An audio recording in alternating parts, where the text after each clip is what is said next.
Hello students, this is Gurvinder Singh from A. Xavier's International School Chika. Today I am going to explain you business environment. So in last video I explained you about what is business environment, what are its characteristics, and uh, after that I explain you one more video which includes some factors of business environment. But business environments macro factors are left to explain. So in this video I am going to explain that macro factors. So let's start the video.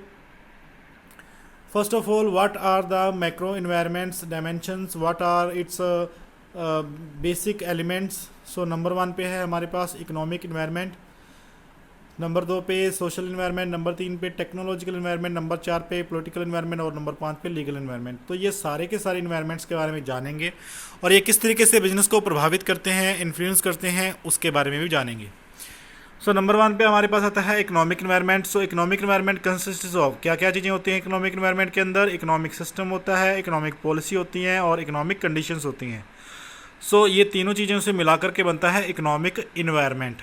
अब economic environment बहुत ही बड़ा होता है और ये business को बहुत ही बड़े लेवल पे प्रभावित करता है, जिसके ऊपर बिज़नेस को निगरानी रखना बहुत ज़रूरी है, इसके बारे में जानते रहना बहुत ज़रूरी होता है. सो यहाँ पे मैंने बात की थी इकोनॉमिक सिस्टम, इकोनॉमिक पॉलिसी और इकोनॉमिक कंडीशंस के बारे में. तो जान लेते हैं इकोनॉमिक सिस्टम सबसे नंबर 1 पे क्या होता है.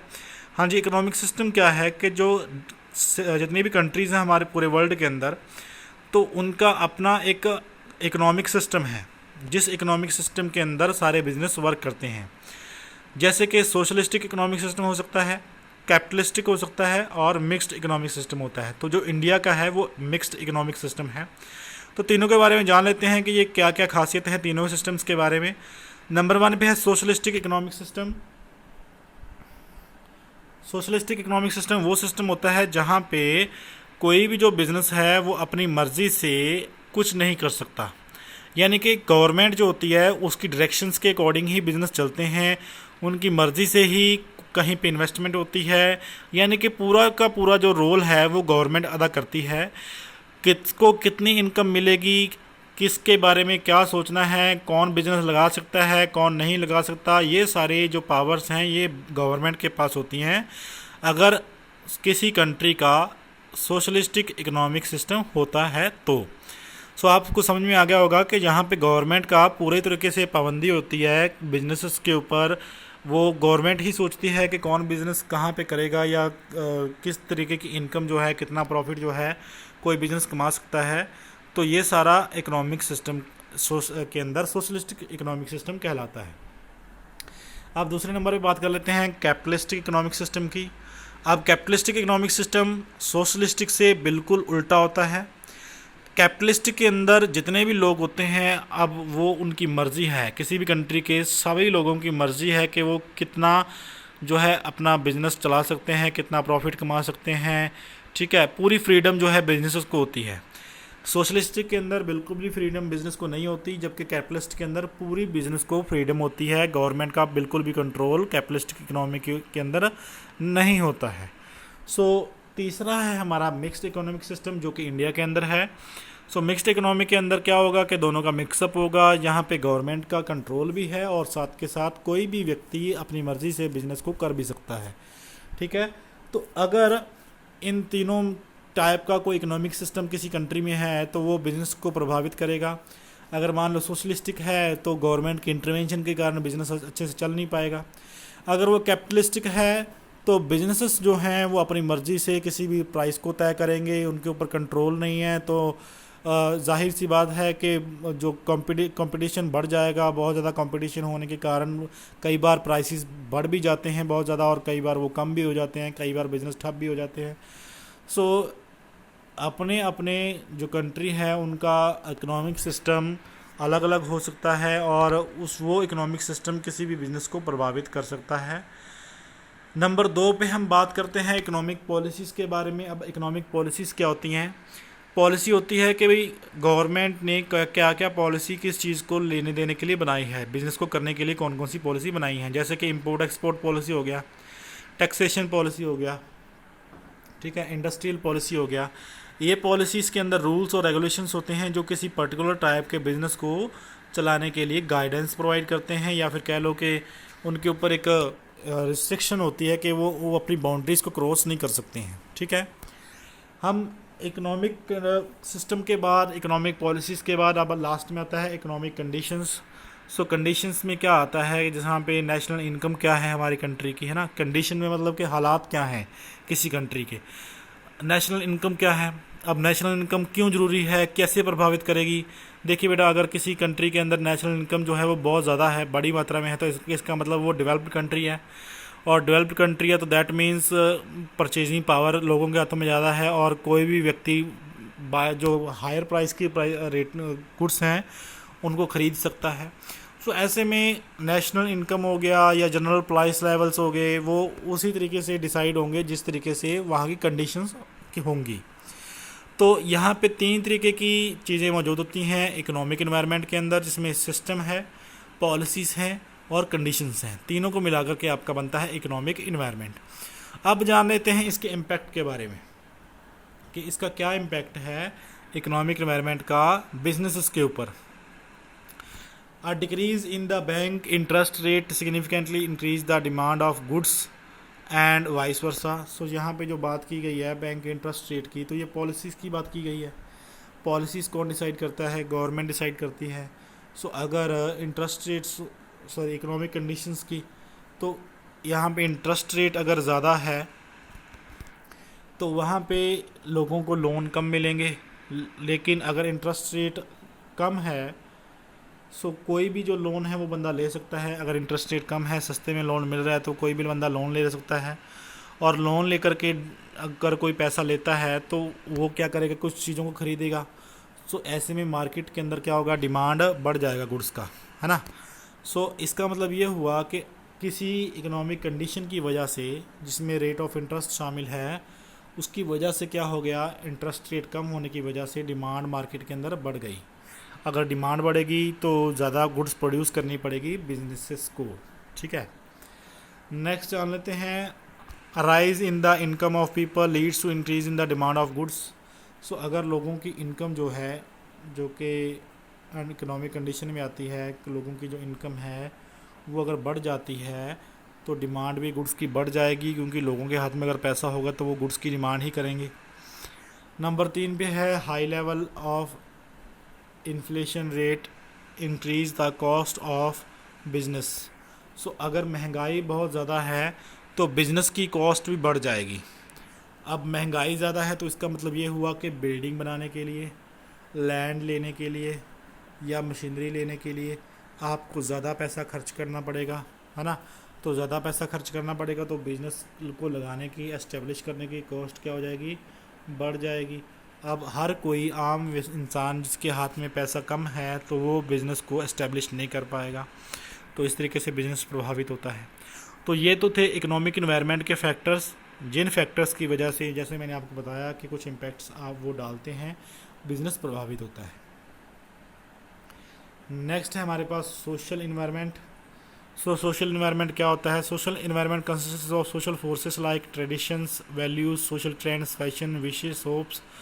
सो जो समाज में चल रहा है, जो समाज है, जो समाज के अंदर चीज़ें हैं, वो सारी की सारी किस तरीके से बिज़नेस को प्रभावित करती हैं, वो सोशल इन्वायरमेंट के अंदर आती हैं। तो मेजर एलिमेंट्स कौन कौन से हैं उनके बारे में डिस्कस कर लेते हैं। नंबर 1 पे आता है ट्रेडिशंस। ट्रेडिशंस क्या होते हैं, जो बरसों से जो रीति रिवाज चल रहे हैं किसी कंट्री के अंदर, जैसे कि इंडिया के अंदर दिवाली हो गया, क्रिसमस हो गया, गुरुपुरब हो गया, ईद हो गया, तो ये सारे के सारे ट्रेडिशंस हैं। अब ये बिज़नेस को कैसे प्रभावित करते हैं, अब देखिए दिवाली के टाइम पे जो लाइट्स वगैरह है, लाइटिंग वगैरह की चीज़ें हैं या फिर मिठाइयाँ वगैरह हैं, वो उनकी डिमांड बढ़ जाती है ना। तो ट्रेडिशंस हो गए। नंबर 2 पे आता है आपका वैल्यूज़। सो वैल्यूज़ के अंदर क्या चीज़ें मौजूद होती हैं कि भाई जो सोसाइटी के अंदर लोग रह रहे हैं उनको फ्रीडम है किसी भी चीज़ को बाय करने के लिए, है ना। सोशल जस्टिस का, कि वो उनको इंसाफ मिले हमेशा। इक्वलिटी का, कि हर एक चीज़ व्यक्ति या आदमी को या किसी भी जाति के व्यक्ति को इक्वलिटी की नज़र से देखा जाए। ठीक है, तो ये वैल्यूज़ होती हैं, ये भी बिज़नेस को प्रभावित करती हैं। आगे हम इसको बताएंगे कैसे प्रभावित करती हैं। आगे आता है नंबर 3 पे सोशल ट्रेंड्स। अब सोशल ट्रेंड्स क्या होते हैं कि जैसे लोगों के बीच में जिम जाने का ट्रेंड हो गया, ठीक है, तो ऐसे में जिम का जो डिमांड है वो बढ़ जाएगा। सो ऐसे करके जो सोसाइटी के अंदर लोग रह रहे हैं उनके द्वारा कोई ट्रेडिशंस हो गए या वैल्यूज़ हो गए या सोशल ट्रेंड्स हो गए, वो जो होते हैं उनकी वजह से बिजनेस जो है वो प्रभावित होते हैं। Impact of social environment on business. तो सोशल इन्वायरमेंट का इम्पैक्ट क्या पड़ता है बिजनेस के ऊपर? नंबर 1 पे a large number of festivals in India provides opportunity और वेरियस बिजनेसेस। सो अगर किसी कंट्री के अंदर फेस्टिवल्स ज़्यादा हैं जैसे कि इंडिया के अंदर, तो सभी बिजनेस के लिए एक अपॉर्चुनिटी है। अब आपको पता है कि जब भी कोई फेस्टिवल आता है तो लोगों की क्या होता है, बाइंग बढ़ जाती है। नंबर 1 पे जब वो घरों की सफाई करते हैं तो सफाई करने वाली चीज़ों की डिमांड बढ़ जाती है। फिर नंबर 2 पे मिठाइयाँ वो घर पे लाते हैं तो उनकी डिमांड बढ़ जाती है। फिर नंबर 3 पे अगर उन्होंने नए कपड़े पहने हैं तो उनकी डिमांड बढ़ जाती है। सो ऐसे में बिज़नेस की जो डिमांड है वो बढ़ जाती है, किस कारण से? ज़्यादा नंबर ऑफ़ फेस्टिवल्स होने के कारण। नंबर 2 पे है individual freedom is a value which creates freedom of choice in the market. So हर एक व्यक्ति के पास अधिकार है कि वो अपनी आज़ादी से किसी भी सामान को खरीद सकता है। वो अगर एक शॉप पे उसको पसंद नहीं आया तो दूसरी जो शॉप पे जाके देख सकता है और उसके पास किसी भी चीज़ को चूज़ करने का अधिकार है। मतलब कि अगर वैरायटी ऑफ प्रोडक्ट्स अवेलेबल है मार्केट के अंदर तो वो किसी भी प्रोडक्ट को बाय कर सकता है, वो उसकी मर्ज़ी है। तो ये भी बिज़नेस को प्रभावित करता है। क्यों? क्योंकि हो सकता है कि एक पर्टिकुलर टाइप ऑफ कैटेगरी का जो चीज़ है वो जो लोग ज़्यादा पसंद कर रहे हैं। जैसे कि मान लो कि लिवाइस एक ब्रांड है जो कपड़े बनाने का काम करता है, तो मान लो कि लोगों के बीच में एक मिसअंडरस्टैंडिंग हो गई कि जो लिवाइस के कपड़े होते हैं वो बहुत ज़्यादा अच्छे होते हैं। सो ऐसे में जो एक फ्रीडम है व्यक्ति की बाय करने की, वो एक कंपनी की तरफ झुक सकते हैं जिससे बाकी कंपनियों को नुकसान हो सकता है। आगे आता है social justice is a value which creates the social responsibility of business. So लोगों को जो सोशल जस्टिस लेने का अधिकार है, जिसके कारण बिजनेस की सोशल रिस्पॉन्सिबिलिटी बढ़ जाती है। सोशल रिस्पॉन्सिबिलिटी में कि वो रीज़नेबल प्राइसेस पे गुड्स को बेचें, गुड्स के अंदर डिफेक्ट ना हो। अगर ऐसा होता है तो लोग जो हैं वो उसके खिलाफ केस दर्ज करवा सकते हैं। नंबर 4 पे आता है equality is a value which emphasis that the enterprise must give equal remuneration to male and female employees. So equality क्या है? इक्वालिटी के अंतर्गत कोई भी मेल या फीमेल अगर काम कर रहे हैं, सेम टाइप का ऑफ वर्क कर रहे हैं, तो दोनों को एक ही रेम्युनरेशन यानी कि सैलरी मिलनी चाहिए। Health and fitness trend has created demand for gym, mineral water etcetera. So अगर हेल्थ या फिटनेस का कोई ट्रेंड आ गया तो वो जिम के सामान का या मिनरल्स का या फिर मिनरल वाटर का, तो इन सब चीज़ों का जो ट्रेंड है वो बढ़ जाता है। नेक्स्ट बात कर लेते हैं हम टेक्नोलॉजिकल इन्वायरमेंट की। सो टेक्नोलॉजिकल इन्वायरमेंट टेक्नोलॉजी से जुड़ा हुआ है। सो डायरेक्टली मैं इसके बारे में बता देता हूँ आपको कि बिज़नेस अगर टेक्नोलॉजी का यूज़ नहीं करेगा टाइम टू टाइम तो वो बाकी बिज़नेस से कंपटीशन नहीं कर पाएगा। फॉर एग्जांपल अगर मान लो कि रेस्टोरेंट्स के अंदर खाना बनाने के लिए जो पुराने ट्रेडिशनल चीज़ें हैं वो यूज़ की जा रही हैं। मान लो कि वो आग जला करके खाना पका रहे हैं, तो आग जला कर अगर खाना पका रहे हैं लकड़ियों से तो दैट मीन्स वो ज़्यादा टाइम ले लेगा। अगर ज़्यादा टाइम ले लेगा तो कस्टमर्स को ज़्यादा नहीं वो खाना परोस पाएंगे, जिससे उनको लॉस में चले जाएंगे। लेकिन अगर वो नए तरीक़ों से वाकिफ़ हैं, नई टेक्नोलॉजी का यूज़ कर रहे हैं, स्टोव गैस का यूज़ कर रहे हैं, माइक्रोवेव्स का यूज़ कर रहे हैं, दैट मीन्स वो ज़्यादा जल्दी से काम कर पाएंगे, ज़्यादा कस्टमर्स को सर्व कर पाएंगे। तो यही रोल है टेक्नोलॉजी का बिज़नेस के अंदर। अगर बिज़नेस टेक्नोलॉजी को अडॉप्ट नहीं करता, जो नई टेक्नोलॉजी आ रही है, दैट मीन्स वो बाकी बिज़नेस से कंपटीशन नहीं कर पाएगा, बाकी बिज़नेस से पीछे रह जाएगा। तो कौन कौन से एलिमेंट्स हो सकते हैं बिजनेस एनवायरनमेंट के, टेक्नोलॉजिकल एनवायरनमेंट के, जिसमें नंबर 1 पे है discovering new ways of production. New ways of production discovering करने का मतलब है कि भाई पहले तो आप एक छोटी मशीन के ऊपर काम कर रहे थे जो 2 यूनिट प्रोड्यूस कर रही थी एक दिन में, लेकिन अब बड़ी मशीन आ गई है जो एक दिन में 5 चीज़ें प्रोडक्शन कर सकती हैं। ठीक है, तो इस तरीके से आप प्रोडक्शन करने के तरीके नए डिस्कवर कर रहे हो, जिससे आप बाकी लोगों के साथ कंपटीशन में रह सको या फिर उनसे आगे निकल सको। दूसरा इसके अंदर मौजूद है discovering new methods of operating a business. So technology सिर्फ प्रोडक्शन करने से रिलेटेड ही नहीं है, बिजनेस को मैनेज करने से यानी कि बिजनेस को चलाने से रिलेटेड भी आपको नई टेक्नोलॉजीज़ का यूज़ करना पड़ेगा, नए राइटर की थ्योरीज़ को, नए एक्सपीरियंसेस को हासिल करना पड़ेगा ताकि आप बिजनेस को अच्छे से हैंडल कर सको। अब इम्पैक्ट इसका क्या पड़ेगा वो देख लेते हैं टेक्नोलॉजी के एनवायरनमेंट का। With the advanced television in the market, the cinema and the radio industry were adversely affected. तो जब अगर टेलीविज़न आ गया सभी के घर पे, पहले पहले क्या होता था कि टेलीविज़न सबके घर पे नहीं होता था, तो क्या करते थे लोग अपने मनोरंजन के लिए सिनेमा घरों पे जाया करते थे, रेडियो सुना करते थे। लेकिन अब टेलीविज़न के आने के कारण रेडियो तो बिल्कुल ही ख़त्म हो गए हैं। सो रेडियो ख़त्म हो गए, साथ के साथ सिनेमा इंडस्ट्री के ऊपर भी इफ़ेक्ट पड़ा है। सिनेमा देखने वाले भी लोग बहुत कम जाते हैं क्योंकि उनको घर पे ही सभी मूवीज़ देखने को मिल जाती हैं। अब दूसरा आप देख लीजिए एक example, with the arrival of the photostat machine in the market, the carbon paper industry suffered a setback. तो कार्बन पेपर क्या होता है कि जिसकी वजह से आप कोई एक डॉक्यूमेंट से दूसरी डॉक्यूमेंट की कॉपी बिल्कुल सेम टू सेम तैयार कर सकते थे, ठीक है।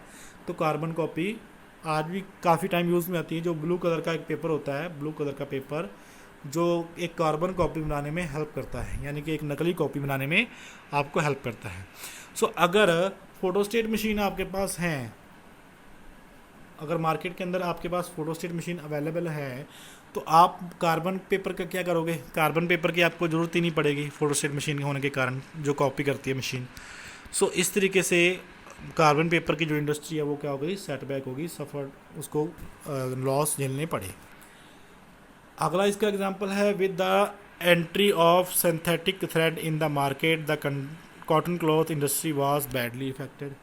सो सिंथेटिक क्लॉथ थ्रेड आने का, सिंथेटिक थ्रेड क्या होता है, जिसके अंदर कुछ और भी रेशे जो प्लास्टिक के बने हों या किसी और किसी मेटल वगैरह के बने हों, तो ऐसे थ्रेड्स आने की वजह से, ऐसे धागे आने की वजह से जो कॉटन का धागा है वो इफ़ेक्ट हुआ है, जो लोगों के बीच में पसंद नहीं आता है, या फिर कोई भी कारण लगा लो कि मतलब कि सिंथेटिक धागा आने के कारण, जो कि सस्ता भी होता है, कॉटन इंडस्ट्री जो है वो अफेक्ट हुई है। चौथा है, the digital watches have almost eliminate the market of the traditional watches. So जो पुरानी घड़ियाँ थी उनको एक्सचेंज कर दिया है डिजिटल वॉचेस ने। सो आज के टाइम पे ज़्यादातर लोग मोबाइल यूज़ करते हैं वॉचेस की जगह पे, और जो वॉचेस यूज़ करते हैं वो डिजिटल वॉचेस यूज़ करते हैं। तो जो ट्रेडिशनल वॉचेस हैं उनका जो काम है वो कम हो गया है। सो ये तो था टेक्नोलॉजिकल एनवायरनमेंट, ये किस तरीके से किसी बिज़नेस को प्रभावित करता है, ये भी हमने इम्पैक्ट इसके देखे थे। अब नेक्स्ट डिस्कस करते हैं पॉलिटिकल एनवायरनमेंट के बारे में। सो पॉलिटिकल एनवायरनमेंट क्या होता है, जो पॉलिटिकल पार्टीज़ गवर्नमेंट के रूप में किसी स्टेट को या किसी कंट्री को चला रही हैं, सो वो किस तरीके से बिज़नेस को प्रभावित करती हैं। सबसे नंबर 1 पे उसके अंदर कौन कौन सी चीज़ें शामिल हैं, मेजर एलिमेंट्स कौन कौन से शामिल हैं वो देख लेते हैं। नंबर 1 है political stability in the country. जैसे कि मान लो कि पिछले 6 साल से 7 साल से गवर्नमेंट, मोदी गवर्नमेंट जो है वो इंडिया के अंदर काम कर रही है, सो एक स्टेबल गवर्नमेंट है। पीस इन द कंट्री, युद्ध का माहौल है या नहीं। अगर युद्ध का माहौल है तो ऐसा होगा कि जो युद्ध वाली चीज़ें हैं उनकी डिमांड बढ़ जाएगी, एमुनेशन वगैरह या फिर गन्स वगैरह, उनका डिमांड बढ़ जाएगा। Attitude of the government towards business. So government का एटीट्यूड क्या है बिजनेस के प्रति। जैसे कि मान लो कि कोई गवर्नमेंट आई है, कोई पॉलिटिकली कोई नई गवर्नमेंट आई है, मान लो कि शिवसेना आई है हम महाराष्ट्र के अंदर। सो मान लो कि उनका जो झुकाव है वो एग्रीकल्चर सेक्टर के अंदर है, तो एग्रीकल्चर सेक्टर की जो इंडस्ट्री है, बिजनेस हैं, वो प्रभावित होंगे, उनको ज़्यादा बेनिफिट होने के चांसेस हो सकते हैं, ठीक है।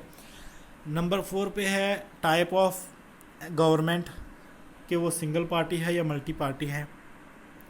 जैसे हमारी कंट्री में सिंगल पार्टी गवर्नमेंट है बीजेपी की, और लेकिन हमारी हरियाणा के अंदर सिंगल पार्टी नहीं मल्टी पार्टी है, जिसके अंदर दुष्यंत चौटाला की पार्टी है, जनता दल यूनाइटेड। सो उसके बाद बीजेपी, दोनों का गठबंधन है।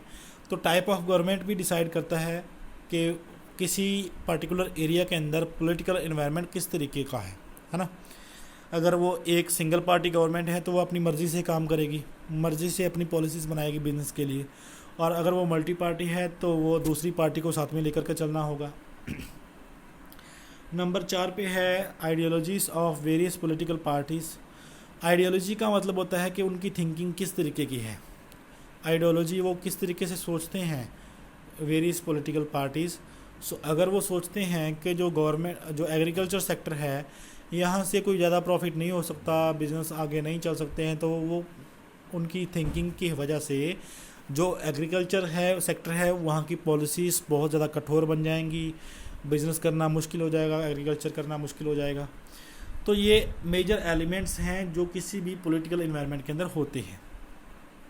अब बात कर लेते हैं इनका क्या इम्पैक्ट पड़ा, क्या फ़र्क पड़ा है इनका किसी भी बिजनेस के ऊपर। In 1977 the Janata government adopted a strident attitude towards the multinational companies. So बेटा 1977 के अंदर क्या हुआ था कि जनता गवर्नमेंट ने जो एफडीआई था, यानी कि जो बाहर की कंपनीज़ हैं, फॉरेन कंपनीज़ हैं, उनको बॉयकॉट एक तरीके से कर दिया था कि भाई वो कंट्री के अंदर नहीं आ सकती। एक सख्त रवैया जो अपनाया था कि जो बाहर की कंपनीज हैं, फॉरेनर कंपनीज़ हैं, वो इंडिया के अंदर बिज़नेस नहीं कर सकती हैं। जिसकी वजह से क्या हुआ कि आईबीएम जो कि बहुत बड़ी कंपनी थी या कोका कोला, इनको पीछे हटना पड़ा था, इनको इंडिया को इग्नोर करना पड़ा था। अब देखिए किसी पॉलिटिकल गवर्नमेंट की वजह से, किसी पॉलिटिकल गवर्नमेंट की वजह से क्या हुआ कि बिजनेस जो हैं जैसे आईबीएम या कोका कोला, उनको इंडिया के अंदर प्रवेश नहीं होना हुआ और वो प्रभावित हुए।